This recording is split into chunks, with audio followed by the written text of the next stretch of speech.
بسم اللہ الرحمن الرحیم۔ دوستو، خانہ کعبہ دنیا کی مقدس جگہ ہے۔ اس جگہ ایسے ایسے واقعات ہوتے ہیں جن کو دیکھ کر انسان کے رونگٹے کھڑے ہو جاتے ہیں، انسان کا ایمان تازہ ہو جاتا ہے، اسے یقین ہو جاتا ہے خانہ کعبہ وہ جگہ ہے جہاں کسی بھی انسان کی دعا رد نہیں ہوتی۔ بے شک خوش قسمت لوگ اس جگہ آتے ہیں۔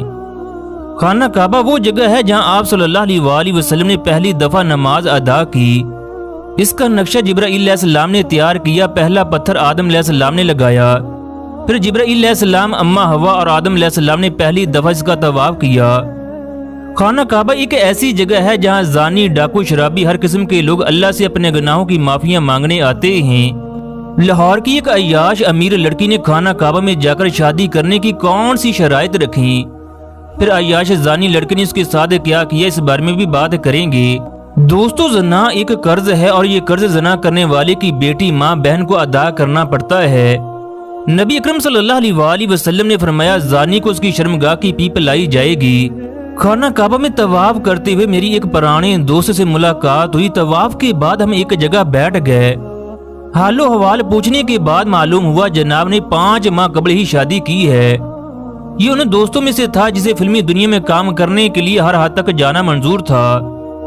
یہ عیاش قسم کا خوبصورت نوجوان تھا۔ یہ پردے میں ملبوس لڑکیوں کو حقارت سے دیکھتا۔ جب بھی کبھی شادی کی بات ہوتی تو کہتا، جس لڑکی نے یونیورسٹی میں قدم بھی رکھا ہو اسے شادی نہ کرنا۔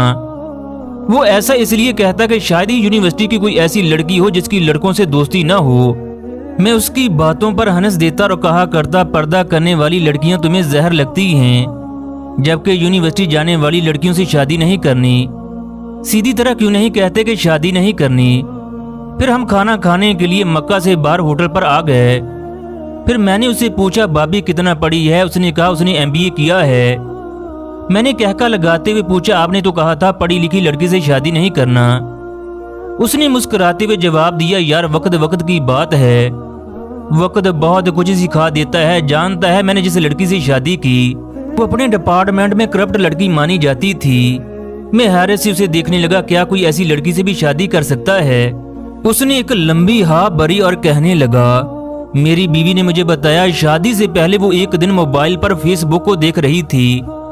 ایک مشہور عالم دین کا بیان اس کے سامنے آ گیا۔ وہ مولویوں سے ایسے نفرت کرتی تھی جیسے کہ میں کرتا تھا۔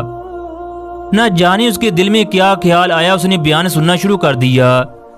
3 منٹ کے کلپ نے اس کی زندگی بدل دی۔ مولوی صاحب نے بے حیا عورت کے بارے میں بتایا کہ اللہ تعالیٰ کس طرح اسے ناراض ہوتا ہے۔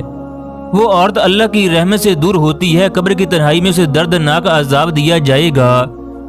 اس کلپ کے بعد اس نے اپنی ماں سے کہا، میں آئندہ جینز اور ٹائٹ نہیں پہنوں گی، مجھے آج ہی شلوار اور قمیض دلوا کر دیں۔ ماں حیران تھی اور کہنے لگی، پاگلوں والی باتیں کیوں کر رہی ہو؟